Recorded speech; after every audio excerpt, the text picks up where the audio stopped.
नमस्कार, आज तक 24/7 न्यूज में आपका स्वागत है और मैं हूं आपके साथ निकिता श्रीवास्तव। आइए रुक करते हैं आज की तमाम बड़ी खबरों का। वर्तमान में तहसील डीमरखेड़ा क्षेत्र की शासकीय उचित मूल्य दुकान के विक्रेता, सेल्समैन और कनिष्ठ आपूर्ति अधिकारी सुर्खियों में हैं। सहकारिता विभाग के कर्मचारी और कनिष्ठ आपूर्ति अधिकारी का आरोप प्रत्यारोप का दौर भी चल रहा है। देखना होगा कि संबंधित जिम्मेदार अधिकारी इस गंभीर समस्या की जांच के दौरान किस मोड़ को ले जाते हैं और भक्त भजनों पर नाचते थिरकते हुए नजर आए, भजनों का आनंद लेते नजर आए। इस कार्यक्रम का आयोजन गंजबासोदा के बरेठ रोड पर कुदमुद सनील कुमार पटेल है। मैं पौड़ी खुर्द एवं बरही दुकान चलाता हूं। जब से जाटो साहब आए हैं, जब से मेरे को बहुत प्रताड़ना कर रहे हैं, पैसे की डिमांड करते हैं। मैं कहां से पैसे दूं? बच्चे बेच के दे दूं इनको पैसे क्या?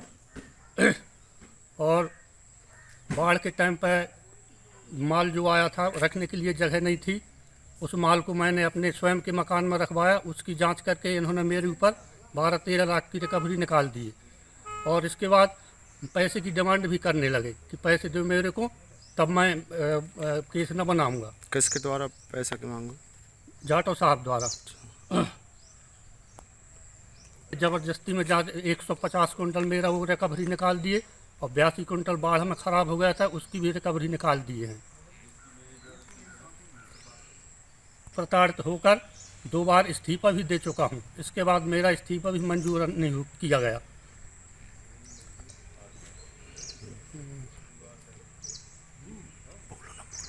मेरी मजबूरी है कि मैं क्या करूं अब, और मेरी कोई सुनने के लिए तैयार नहीं है। जांच पर जांच किए जा रहे हैं। मैं बहुत प्रताड़ित हो गया हूं। मैं आत्महत्या करने के लिए मजबूर हो गया हूं। मेरे को न्याय नहीं मिलता तो मैं आत्महत्या करने के लिए मजबूर हो जाऊंगा। मुझे न्याय मिलना चाहिए। जो माल मेरे स्वयं के मकान में रखा था, उस माल की जानकारी मैं फूड इंस्पेक्टर साहब को दिया था और ग्राम बरही के सरपंच एवं पौड़ी खुर्द के सरपंच एवं सिमरिया के तीनों सरपंचों को मैंने सूचित कर बुलवाया और उनके सामने से खाली करवाया था। और मेरे द्वारा सहायक प्रबंधक जी भी को सूचना दी गई थी क्योंकि उनकी जानकारी में था। इसके बाद भी मेरा प्रकरण बना दिए हैं। कुमार गर्ग, सहकारी समिति कर्मचारी संघ जिला कटनी का जिलाध्यक्ष हूँ। मैं कर्मचारियों की पीड़ा को लेकर माननीय कलेक्टर महोदय, माननीय एसडीएम महोदय और माननीय डीएसओ महोदय के समक्ष ज्ञापन के माध्यम से उन्हें अवगत कराया था कि विक्रेताओं के ऊपर कनिष्ठ आपूर्ति अधिकारी के द्वारा जो कार्यवाही की जा रही है, उसमें प्रभारी प्रबंधकों को भी पूर्ण रूपेण दोषी बनाया जा रहा है। तो उन्हें दोषी न बनाया जाए, इस बात का पत्र लेके मैं माननीय कलेक्टर महोदय के पास भी गया था, एसडीएम महोदय के पास भी गया था और डीएसओ सर के पास भी गया था। उस बात से द्वेष मानकर उन्होंने मेरी फर्जी शिकायत कराई और उस फर्जी शिकायत में जिन लोगों के नाम हैं, उनमें से 2 लोगों से मैंने संपर्क किया, जिसमें वहाँ का सरपंच भी हैं, उस ग्राम पंचायत के मंगेली के। उनसे जब मैंने सरपंच जी से संपर्क किया तो सरपंच जी ने ये बताया कि नहीं, हमारे द्वारा किसी प्रकार की कोई शिकायत नहीं की गई। दूसरा नाम एक जन्नू नाम करके था, तो सरपंच जी से मैंने बताया कि दूसरा व्यक्ति जन्नू है, तो उनने मेरे को बताया कि जन्नू नाम के व्यक्ति की मृत्यु 1 वर्ष पूर्व हो चुकी है, इस नाम का व्यक्ति कोई नहीं। इस टाइप से वो खुद फर्जी शिकायतें कराते हैं और जांच कराते।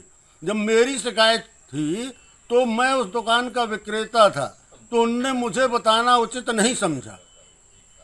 दूसरी बात, ये जो प्रकरण आज इतना हाईलाइट किया जा रहा है, मैं माननीय वरिष्ठ अधिकारियों के संज्ञान में ये बात लाना चाहता हूँ कि ये जो मामला इतना हाईलाइट किया जा रहा है, ये सिर्फ द्वेष भावना से किया जा रहा है, जबकि इससे ज़्यादा बड़े बड़े प्रकरण 30-30, 40-40 लाख रुपए के प्रकरण ब्रजेश जाटव जी के द्वारा बनाए गए, उन्हें इतना हाईलाइट क्यों नहीं किया गया? इसका मतलब है कि उनके द्वारा लेन देन किया गया और उनके द्वारा निरंतर कर्मचारियों से लेन देन किया जाता है। अनेकों कर्मचारी उससे प्रताड़ित हैं। कुछ बोलते हैं, कुछ बोल नहीं पाते हैं। लेकिन मैं ये पूछना चाहता हूँ कि जब इनने इससे बड़े प्रकरण बनाए 30 लाख के, 25 लाख के, 40 लाख के, तो उन प्रकरणों को इतना हाईलाइट क्यों नहीं किया? इसमें कहीं ना कहीं ये समझ में आता है कि वो मुझसे व्यक्तिगत रूप से द्वेष रखते हैं।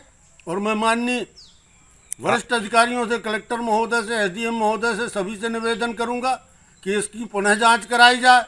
मेरी दुकान का उनने स्टॉक का भौतिक सत्यापन भी नहीं किया, बिना भौतिक सत्यापन किए रिकवरी निकाल दी गई। ये कहाँ तक न्याय उचित है?